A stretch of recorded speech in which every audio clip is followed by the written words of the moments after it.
Ward councillors throughout the country appear to be under siege. In 2022, at least 20 cases of political killings were recorded in the country involving leaders at local government level. The attacks seem to escalate in the run-up to local government elections. Soweto councillor Thulani Buthelezi was shot at his home early this month. The father of 4 died weeks later in hospital. It remains unclear at this stage why he was targeted. His family is devastated. As it stands right now, we are very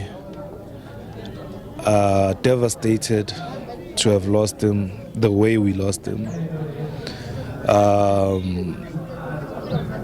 One of the saddest things is the fact that, we can assume that it's a politically motivated murder that happened. So that's very disturbing, and it speaks to the current situation in the country, to say we are not well, we are a sick society, and to have somebody who is a servant of the community be killed is a worrying thing. And I hope the president and the leaders in the higher structures of the country and the organization ANC are going to do something about the killing of the grassroots members who are like what councillors. The city of Johannesburg's chief whip, Stembiso Zungu, who survived several gun-related attacks early last year, believes ward councillors are being targeted due to the nature of their work.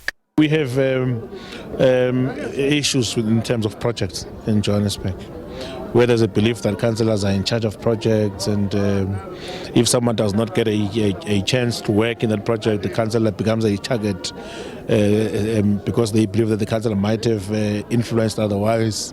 So that's where the biggest challenges are. I was shot and I had protectors. It's not necessarily that when you have the blue lights or you are safe. It happens even when we have protectors. I think we just need to intensify law enforcement. As we speak, we've got a number of councillors who are getting threats. I think I'm sitting with about maybe 6 councillors who have been receiving messages of threats to their lives. We've opened cases. The city has expressed serious concern at the spate of violent crimes and murders targeting public representatives. It's quite concerning that councillors are being attacked. It's not just been killed, their houses, their families, especially those that are in the townships, at times as a result of service delivery failures. At times it could be around what we are also suspecting, it could be around projects, development projects in our wards. So we are concerned. We did have a meeting this week with the Speaker of Council and all councillors, especially ward councillors, in an attempt to try find what could be the best way to protect and give protection services to our councillors. So that discussion has started, and the council will be looking into different options. A 24-hour emergency line by the city's law enforcement unit for councillors to report acts of intimidation and threats to their lives.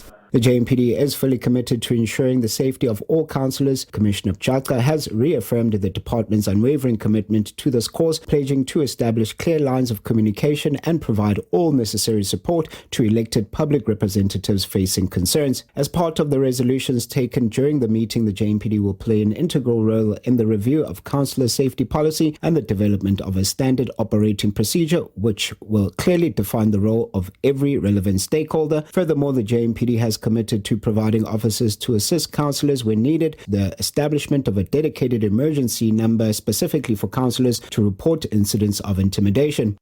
According to the South African Local Government Association, KwaZulu-Natal remains the country's hotspot where councillors are particularly under siege. Refule Mekwa, SABC News, Johannesburg.